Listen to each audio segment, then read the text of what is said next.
বিহু বুলিলে একদম মন চন মানে বেলেগ ফূৰ্তি ফাৰ্তা লাগে যে বিহু ফাংচন পাতিছে আমাৰ ইয়াত যাম কিন্তু আজিকালি বিহু ফাংচন বুলিলে ভয় লাগে কাৰণ এনে ক'বাত নহয় ক'বাত মাৰপিট হ'বই কোনোবা নহয় কোনোবাই মানে মাৰ খাবই হুলস্থুল হ'বই বৰ্তমান তেনেকুৱা এটা পৰিস্থিতিকে দেখা গ'ল বিশেষকৈ মাজুলীত নমস্কাৰ মই কলি আপোনালোক সকলোকে মোৰ নতুন এটা ভিডিঅ'লৈ স্বাগতম জনাইছো যেহেতু মানক ৰবিনক বিহুৰ মঞ্চলে মতা হৈছিল আৰু তাতে এটা বহুত ডাঙৰ হুলস্থুল হ'ল যেটো হুলস্থুলক কেন্দ্ৰ কৰিয়ে মানে বহুত তুলপাৰ লাগি আছে বিশেষকৈ যদি ক'বলৈ যাওঁ এই যে বিহু ফাংচন বিলাক পাতে এই বিহু ফাংচন বিলাক পতাৰ উদ্দেশ্য প্ৰথমতে কিন্তু এইটো নাছিলে কম্পিটিশন নাছিলে যে বিহুৰ মানে কোনে কাক ডাঙৰ আৰ্টিষ্ট মাতিব এনেকুৱা কম্পিটিশন নাছিলে তাৰ উদ্দেশ্যই বেলেগ আছিল তাৰ উদ্দেশ্য আছিল যে বিহুখনক আমাৰ যিখিনি বিহুৰ কলা সংস্কৃতি হেখিনিক মানে বিশ্ব দৰবাৰত প্ৰতিষ্ঠা কৰা প্ৰথম আপোনালোকে যদি চাই বিহু ফাংচন কোট প্ৰথম মঞ্চ বিহু কোট হৈছিল বুলি যদি কোৱা যায় বহুতে ক'ব লতাহিলত কিন্তু লতাহিলত নহয় একচুয়ালি প্ৰথম বিহুৰ যেটো মঞ্চ আছিল হেয়া হৈছিল শিৱসাগৰত আৰু শিৱসাগৰত তাৰ পিছত তেজপুৰ বান থিয়েটাৰ তাৰ পিছত গোলাঘাট এনেকে ক্ৰমান্বয়ে পিছত লতাহিলত কিন্তু এইবিলাকৰ উদ্দেশ্য কিন্তু বহুত মহৎ আছিল কাৰণ আমাৰ বিহুৰ যেটো সংস্কৃতি বা অসমীয়া সমাজৰ যিখিনি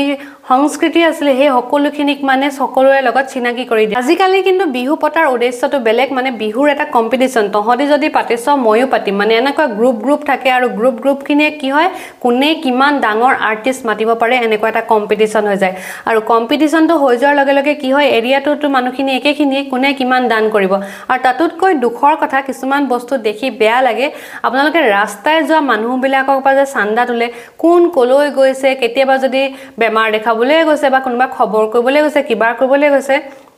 এই ৰাস্তাত মানে ৰখাই যে গাড়ীৰ পা চান্দা তুলে হেতু কিন্তু দেখি বহুত বেয়া লাগে বা অসমীয়াখিনিৰ পা বা কিবা এটা লৈছে বা কোনোবাই কিবা এটা দিছে হেতু ক'বলৈ মই নাযাওঁ কিন্তু অনা অসমীয়া মানুহখিনিকো যে একদম দমসম দি হলো পইচা লয় এটো কিন্তু বহুত বেয়া কথা কাৰণ ইয়াৰ পৰা বহু এটা বেয়া মেছেজ বাহিৰত যায় যেহেতু মানে বিহুক লৈ মানে মানুহখিনিৰ যেটো আগতে আস্থা আছিল লাহে লাহে কিন্তু নাইকিয়া হৈ যাব এটো গতিত যদি হৈ থাকে যি কি নহওক বাৰু কালিৰ যেটো বিশেষকৈ ঘটনা হৈ গ'ল বিহুৰ মঞ্চত বিশেষকৈ তাত কি হৈছিল কি নাই হোৱা এই সকলোখিনি গম পাব এই ভিডিঅ'টোত গতিকে পলম নকৰি ভিডিঅ'টোৰ মাজলৈ যাওঁ কিন্তু এইখিনিতে সদায় কোৱাৰ নিচিনাকৈ এটা সৰু ৰিকুৱেষ্ট কোনোবা যদি মোৰ চেনেলত নতুনকৈ আহিছে আৰু ভিডিঅ'বিলাক যদি চাই ভাল পায় তেনেহ'লে ভিডিঅ'টো লাইক কৰি চেনেলটো ছাবস্ক্ৰাইব কৰিবলৈ নাপাহৰিব কোনোবা মানুহে কথা পাতিছে কথা মৰ্মে আমি আহিছিলো আৰু তেখেতসকলে যেটো চুক্তি কৰিছিলে সেই চুক্তিটো ৰূপায়ণ কৰিব পৰা নাই গতিকে আমি কথাটো মই কৈ দিছো খোলাকে কৈ দিছো হ'লনে এতিয়া আমাক এটা সময় দিছিলে আমি নিৰ্দিষ্ট সময়তে আমি আহি পাইছোহি এনেকুৱা নহয় যে আমি দেৰিকে আহিছো বা বোলে মানুহৰ সৰুনে বোলে মদ পানী খাই বোলে ক'ব নোৱাৰা হৈ আছে এনেকুৱা নেকি নহয় নহয় সময়তে পাইছো মোৰ তেনেকুৱা ৰেকৰ্ড আছে মাজুলীক খুব ভাল পাওঁ মাজুলীৰ এজনী ছোৱালীয়ে দুখ পালে লিখা মানুহ মই গতিকে তোমালোকে বেছি হেৰি নকৰিবা এতিয়া কথাটো হ'ল কি আমি যেহেতু গান গাওঁ মই অকলে গান নাগাওঁ মোৰ লগত ঢেৰ বাদ্যযন্ত্ৰী আহে এই মস্ত এটা সাউণ্ড সিস্টেম লগাইছিলে দেখিছা এইটো ভাড়া কিমান হ'ব গম পাইছা গতিকে যথেষ্ট টকা পইচা খৰচ হয় গতিকে টকা পইচা নোপোৱাকৈ বা টকা পইচাৰ কথাটো ফাইনেল নোহোৱাকৈ আমিও আহিব নোৱাৰোঁ মোৰো বাধ্যবাধকতা থাকে কাৰণ কেলৈ সেই মানুহখিনিক মই পইচা দিব লাগিব নহয় তেওঁলোকেতো কমিটিৰ লগত কথা পাতি নাই অহা মোৰ লগত কথা পাতিহে আহিছে হয় নাই এই মানুহখিনি কোনে পইচা দিব লাগিব মই পইচা দিব লাগিব প্ৰগ্ৰেম হওক বা নহওক আজি যে সাউণ্ড সিস্টেমটো লগালেই তাৰ কাম হৈ গ'ল তাক মই পইচাটো দিব লাগিব দিব পাৰিলেহে মই গাওঁ বা মই মানুহ যদি দিব নোৱাৰোঁ মই এটা ধূৰ্ত হ'ব লাগিব হয় নহয় তেওঁক মই এটা কথা দি আনিছোঁ যে মাজুলীত এখন প্ৰগ্ৰেম আছে ইমানটো পইচা ল'বা তেওঁ আজি আহিছে তেওঁ কাম কৰিছে তেওঁ পইচাটো মই পাৰিশ্ৰমিকটো মই দিব লাগিব বাকী মই নিজে পাওঁ বা নাপাওঁটো পিছৰ কথা এতিয়া কমিটিয়ে যেটো চুক্তি কৰি আনিছিলে আমাক আনকি মানে এডভান্সটো আজি দিম কালি দিম কৰি আছিলে শেষ মোমেণ্টত ক'লে যে আপুনি আহক আমি মঞ্চত উঠাৰ আগত আপোনাক পইচাটো দিম ক'লে তাৰপিছত কথাটো শেষ হ'ব লাগিব তাৰপিছত তেওঁলোকে হ'ল চাগে যোগাৰ কৰিব নোৱাৰিলে কিন্তু শেষ মুহূৰ্তত কমিটিৰে এজন ল'ৰাই নিজৰ মাকৰ পেঞ্চন একাউণ্টৰ পৰা এখন চেক দিছিলে মই ক'লো যে মই ইমানো তললৈ নামিব নোৱাৰোঁ যে তোমাৰ মা পেঞ্চন হোল্ডাৰ আৰু তেওঁৰ এখন চেক লৈ মই গান গাম তাতকৈ মই ফ্ৰীকৈ গান গাম যা মই গুচি আহিছোঁ এই হাফ পেণ্টে পিন্ধি আছোঁ হয়নে মই তাৰমানে পেঞ্চন হোল্ডাৰ মাইকী মানুহ মহিলা এগৰাকী শিক্ষয়িত্ৰী তেখেতৰ পৰা মই চেক লৈ গান গাবলগীয়াকৈ ইমান হেৰি নহয় বাকী অন্য কথাবোৰ দূৰত থোৱা এতিয়া কেইটা বাজিছে এটা বাজিছে হয় নাই হয় নহয় আমাক যিমানবোৰ অনুষ্ঠানলৈ মাতে ক'ৰবাত 1 বজাত উঠায় ক'ৰবাত 2 বজাত উঠায় হা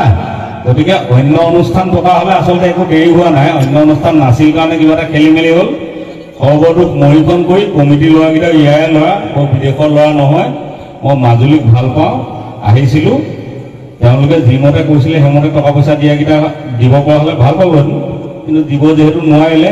এতিয়া আহিলোঁ যেতিয়া কি কৰিম আৰু গাই যাওঁ নে কি গাই যাওঁ নহয় I love you.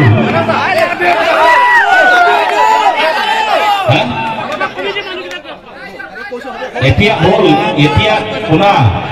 বিহুখন পাতে মানুহে মৰম চেনেহ বিলাবলৈ চবে নাচিম আৰু এইবোৰ বাকী কথা বাদ দিয়া বাকী কথা লাগিব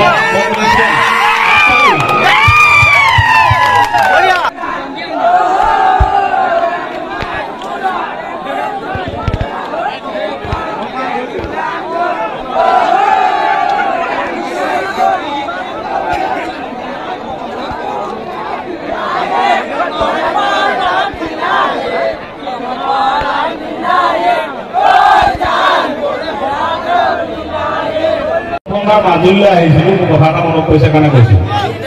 জুবিন দাৰ মই একেলগে মাজুলীলৈ আহিছোঁ প্ৰথমবাৰ হা মাজুলীলৈ আহি এই মস্ত ফেৰীখন পাৰ হৈ আহিছোঁ এই মাৰপিট কিয় লাগিছে মাৰপিট নকৰিবা এতিয়া মৰমৰ মাজত মাৰপিট কিয় কৰিছা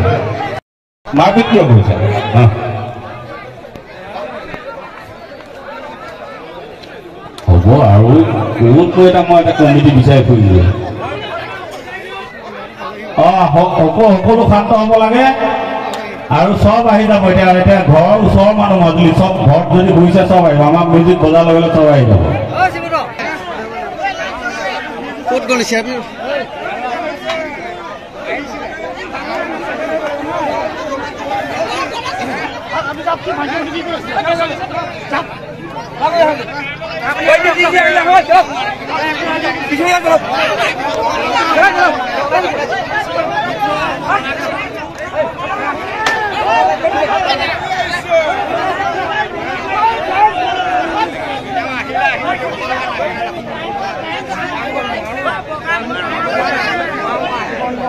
প্ৰশাসনকো কৈছো দেই বৰ হেৰি কৰিব নালাগে চবে মৰম চেনেহৰ মাজতে থাকিলে হ'ল এতিয়া হা এটা কথা কৈছো শুনা মই গানটো যেতিয়া লিখিছিলোঁ আমি যেতিয়া যোৰহাটৰ পৰা ফেৰীয়ে পাৰ হৈ আহিলোঁ ফেৰীয়ে পাৰ হৈ অহাৰ পাছত ইমান দূৰ ফেৰীয়ে পাৰ হৈ আহি তাৰপিছত গাড়ীত উঠিলোঁ গাড়ীত উঠাৰ পাছত গাড়ী আহি ভাবিলোঁ আৰু মাজুলীত ভৰি দিলোঁ আৰু একদম বিৰাট ভাল লাগিছে জীৱনত প্ৰথম মাজুলীলৈ আহিছোঁ তাৰপিছত যেতিয়া দৰিয়া ঘাটটো পালোহি তেতিয়া তাত দলং নাছিল নাও এখন আছিল তেতিয়া মানে বিৰাট খং উঠিছে ইমান দূৰ ডাঙৰ নৈখনৰ কাৰণে বাৰু ফেৰীত আহিব লাগে মাজুলী ৰাইজে সেইটো বুজি পালোঁ কিন্তু এই সামান্য দৰিয়া ঘাটটোৰ দলং এখন কিয় হ'ব নোৱাৰে